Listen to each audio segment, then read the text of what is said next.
The garden had become my confession booth. Every hydrangea I pruned, every rosemary sprig I tucked into soil, whispered secrets I couldn't voice aloud.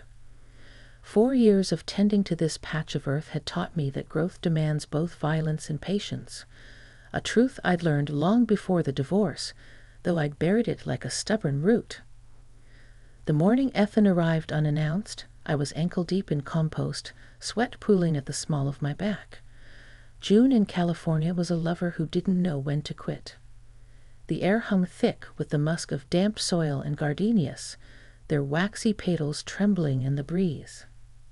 I didn't hear the gate creak. "Claire?" His voice, rougher than I remembered, like bark stripped from a young oak, startled me. I turned, gloved hands smeared with dirt, and there he stood. Ethan, now 19, all sinew and hesitant grace. The boy who'd once hidden behind his father's leather jacket now filled the doorway of my greenhouse like a sapling that had finally found its sun. "Ethan, I didn't know you were." "In town, yeah." He shifted his weight, fingers drumming the strap of his backpack. "Mom's visiting her sister in Paso Robles. Thought I don't know. Say hi." Hi, such a small word for the ache it carried. He'd grown into his bones since I last saw him. At 15, he'd been all angles, knobby wrists, collarbones sharp enough to cut the silence between him and his father. Now his shoulders curved with the soft certainty of adulthood, though his eyes still held that old wariness, like a fox scenting a trap. I offered lemonade. We sat on the porch swing, its chains grumming a familiar protest. The ice cubes clinked like misplaced punctuation. "You kept the garden," he said, nodding toward the hydrangeas. Their blooms were a reckless blue, the color of a sky unafraid to bruise. "Had to. It's the only thing that listens." He smirked, a ghost of the boy who'd once drawn dinosaurs on my moving boxes. "Better listener than Dad, huh?" The words hung between us, ripe and dangerous. I studied his profile, the slope of his nose, the stubble he hadn't quite mastered shaving. He looked more like her, his mother. The woman who'd sent a Christmas card last year signed "All my best," Karen, and Steve. The exclamation point a dagger in thin ink. "How's school?" I asked, retreating to safer ground. He shrugged. "Community college is community college. Professor keeps assigning Kerouac. Like we're all supposed to want to burn, burn, burn, or whatever." I laughed, startled. "You preferred East of Eden." His head snapped toward me. "You remember that?" Of course I did. The way he'd hunched over Steinbeck's pages at my kitchen table, ink bleeding through the margins. Why's Kathy so evil? He'd asked once, and I'd said something trite about free will. Now, watching him sip his lemonade, I wondered if he'd found better answers. Margot came by at noon, her straw hat trailing a silk peony. My neighbor, my confessor, my accidental lifeline. She'd moved in 2 winters ago, a widow with a smoker's laugh and a knack for peering through walls. "Who's the dish rag?" she muttered, jerking her chin at Ethan, who'd wandered off to inspect the wilting camellias. "My ex-STEPSON. Be nice." "Ex-step what?" "Honey, that boy's looking at you like you're the last cupcake at a Weight Watchers meeting." "Margot." "Relax. I'm just saying, if I were 48 and single with a pool, I'd be arrested by now." She plucked a sprig of mint, crushed it beneath her nose. "He's staying long?" I didn't answer. Ethan was crouched by the pond now, sleeves rolled to his elbows, fingertips skimming the water's skin. A dragonfly lit on his wrist. He held perfectly still, as though afraid to breathe. Always so careful, I thought. Even as a child, he'd stacked his Legos by color, eaten his fries one salt grain at a time. Once, after his father yelled about a failed math test, I'd found him in the backyard methodically tearing leaves into symmetrical halves. "You're staring," Margot sing-songed. "I'm gardening." Better weed that look off your face before it takes root. The pool incident happened on his third visit. He'd taken to coming by after class, always with an excuse: a misdelivered package, a spare tomato seedling, a question about Faulkner. That day, I'd been floating on my back, the sun a molten coin above me. The towel lay discarded on the hot concrete, daring me. I didn't hear his footsteps. Claire? I sank like a stone. Water sloshed into my sinuses. When I surfaced, coughing, he was a silhouette against the glare, hands raised, eyes wide. "Shit, I'm sorry." The gate was open. "It's fine," I croaked, heart rabbiting. The towel was 3 feet away. 3 miles. Just turn around. He spun so fast his sneakers squeaked. I hauled myself out, water sluicing off me. The air bit where it touched. "You can look now," I said, clutching the towel to my chest. He turned slowly. His gaze dipped, then snapped back to my face. A flush crept past his collar. "I brought your trowel," he blurted, holding up the rusty tool like a peace offering. "You left it by the azaleas." We stood there, dripping in silence. A bead wumbled between us, drunk on lavender. This is where you laugh, I thought. Where you make a joke about middle-aged women and sunscreen. Instead, I said, "Stay." His throat worked. "What?" "Stay.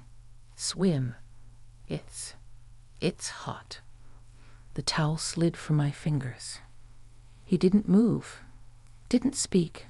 The world narrowed to the pulse in my temples, the ache of my bare feet on concrete. Then, with a hitch of breath, he pulled his shirt over his head. I'd seen him shirtless before, a gangly teen cannonballing into this very pool. But this was different.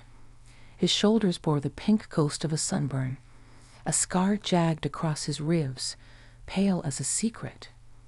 When his jeans pulled at his ankles, I looked away, not from modesty, but from the sudden, dizzying sense of trespass. The water rippled as he stepped in. We floated apart, the width of the pool between us. "You okay?" he asked. Define okay. He smiled, just a quirk at the corner of his mouth. Still breathing. Still. Here. A leaf spiraled down, kissing the water's skin. Somewhere a lawnmower droned. The sun pressed its thumb between my shoulder blades. "Why do you keep coming back, Ethan?" He stilled. For a heartbeat, I feared he'd sink. "Same reason you keep letting me in," he said softly. We didn't touch. Not then. But later, as we dried off side by side, him in borrowed swim trunks, me in a robe that suddenly felt too thin, his pinky brushed mine reaching for the lemonade pitcher. Neither of us moved away. He started coming on Thursdays. Thursdays, he said, were for botany labs and existential dread. I didn't ask why he chose my garden over campus libraries or coffee shops thick with students his age. Some questions were like overturned rocks, better left undisturbed. We fell into a rhythm. Ethan would arrive just as the sun began its slow bleed into the horizon, backpack slung over one shoulder, hair tousled from the wind off the bay. He'd shed his shoes by the gate, soles grass-stained and earnest. We pruned the roses dead-headed by summer's greed, or repot ferns that had outgrown their terracotta wombs. He'd ask about my day. I asked about his mother. We didn't talk about the pool. But his eyes lingered now, on the sweat-damp hollow of my throat, the way my gardening gloves hugged my wrists. Once, when I stretched to untangle wisteria from the pergola, he inhaled sharply, as if the sliver of skin above my waistband had burned him. Margot noticed. "You're playing with matches, Claire Bear," she said one evening, squinting at Ethan through the kitchen window. He was shirtless again, digging a trench for the new irrigation line, muscles taut beneath a sheen of sweat. "He's helping," I said, too quickly. "Aha, and I'm helping this Rose." She drained her glass, the ice cubes clattering like loose teeth. "That boy's not digging for water. He's digging for you." He brought me books. Not the dog-eared paperbacks of his teens, but hardcovers heavy with intent. Mary Oliver's Devotions, Robin Wall Kinwer's Braiding Sweetgrass. In the margins, he'd scribbled notes in his tight angular script. "This reminded me of you," beside a passage about the patience of moss. "Do you ever feel this way?" under a poem titled The Gardens. We read aloud sometimes, seated on the rotting bench beneath the willow. His voice, low and deliberate, turned Oliver's words into something sacramental. "Tell me, what is it you plan to do with your one wild and precious life?" The question hung between us, swollen with subtext. "I used to know the answer," I said, plucking a leaf from his hair. It was becoming a habit, touching him in small, forgivable ways. "And now?" "Now I think life isn't something you plan. It's something that grows through the cracks." He closed the book gently. "Like weeds, like us." The storm began on a Thursday. Dark clouds shouldered over the hills, their bellies ripe with rain. Ethan was in the greenhouse, repotting basil seedlings, when the first thunderclap shook the glass panes. "We should wait it out," I said, watching the windows. "I don't mind getting wet." "Neither do I almost said. Instead, I handed him a towel. His fingers grazed mine, deliberate this time. The air smelled of ozone and damp earth, of basil leaves crushed under thumbs. He told me about his father then, how the man had remarried a woman half his age, how he'd sent Ethan a text on his birthday that read, 18, don't screw it up. "He never deserved you," Ethan muttered, fist clenching the towel. "Deserves a funny word. Like love's a prize you earn, isn't it?" The greenhouse shuddered under another roll of thunder. Rain slashed the glass, luring the world beyond. "No," I said softly. "Love's a seed. It grows where it lands, even if the soil's all wrong." He stepped closer. The space between us thrummed. His confession came in whispers, each word a petal torn from a daisy. "I've loved you since I was 15. I used to write letters I never sent. When Dad left, you were the only one who didn't treat me like glass." I backed into the potting bench, cold wood biting my hips. His hands framed my waist, not gripping, just there, solid as the oak outside. "Ethan." "I know," he said, forehead pressed to mine. "I know how this looks. But I'm not a kid anymore, Claire. And you're not her." Her, his mother. My ex-husband's ex-wife. The woman who'd called me a homewrecker at the divorce hearing, though I'd been the one holding her son while she chain-smoked in the parking lot. Lightning flashed, bleaching his face bone-white. For a heartbeat, I saw the boy he'd been, scraped knees, 2 big headphones, eyes full of a loneliness I recognized like my own reflection. Then his mouth found mine. It wasn't hunger. It was a question, tender and trembling. The kind of kiss that could root itself in your bones if you let it. I let it. Margot found us. The greenhouse door banged open, wind howling through the gap. We sprang apart, breath ragged. Claire, the gutter's air, She froze, taking in Ethan's flushed face, my fingers clutching his shirt. "Oh ho! Margot, it's not." "Save it." She backed away, hands raised like I was rabid. "Jesus, Claire, he's a child." The door slammed. Ethan flinched. "She's wrong," he said fiercely. But the rain had stopped. The spell was broken. Margot stopped watering her orchids. It was a small thing, but I noticed. Her porch, once riotous with dendrobiums and moth-winged blooms, withered into silence. She stopped waving, stopped shouting sarcastic gardening tips over the fence.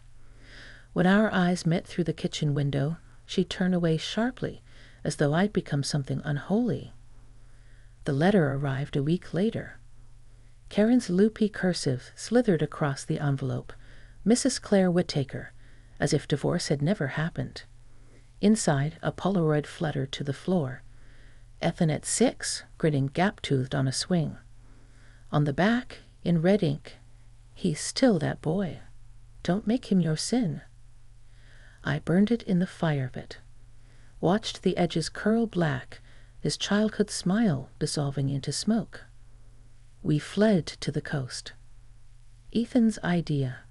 He'd found the cabin online, a saltbox shack perched on big surcliffs, all wind-warped planks and sea-stung air. 3 days, he pleaded. No gardens, no ghosts. He drove my old Volvo, one hand resting on the gearshift, the other tapping rhythms only he understood. We didn't speak, didn't need to. The highway hummed beneath us, a lullaby of asphalt and escape. At sunset, we stood on the bluff. The Pacific roared below, chewing at the rocks with foamy teeth.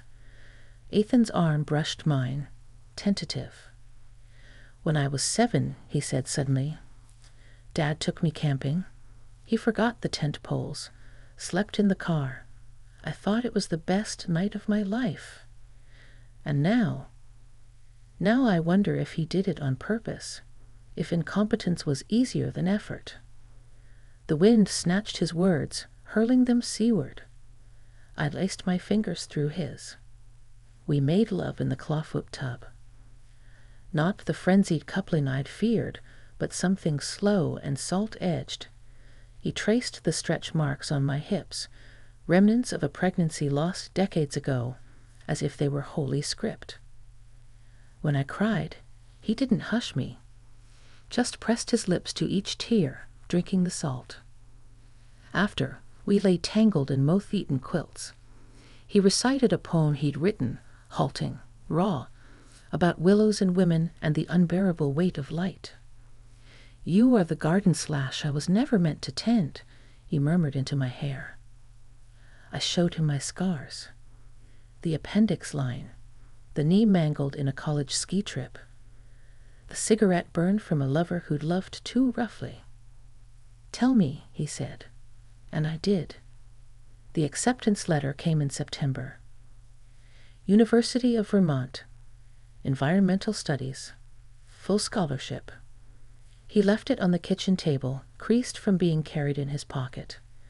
We stared at it over cooling tea, the grandfather clock ticking louder than bombs. "I don't have to go," he said. "Yes," I said, "you do." We planted the apple tree that afternoon, a gnarled Brayburn grafted onto wild rootstock. My hands shook burying the roots. His shook steadying mine. "It'll take years to bear fruit," I warned. "Good," he said. "Gives me a reason to come back." He left on a Thursday. No grand gestures. No promises. Just a duffel bag and a train ticket fraying at the edges. At the station, he kissed me.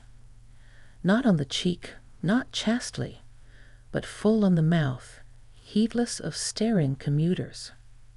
"All right," he said. "Don't." He laughed, wet and broken, still telling me what to do. The whistle blew. The world held its breath. Then he was gone. 5 years later, a postcard arrives. Burlington, VT, autumn. A maple tree incandescent with red. On the back, Claire, she has your eyes. Effin. Tucked inside, a hospital bracelet. Baby girl Clark. 6 Ulbs 9 ounces. October 3rd. In the garden, the Braeburn bows under its first harvest. I bite into an apple, tart juice flooding my tongue. Somewhere, a willow whispers. Somewhere, a man teaches his daughter to love the light.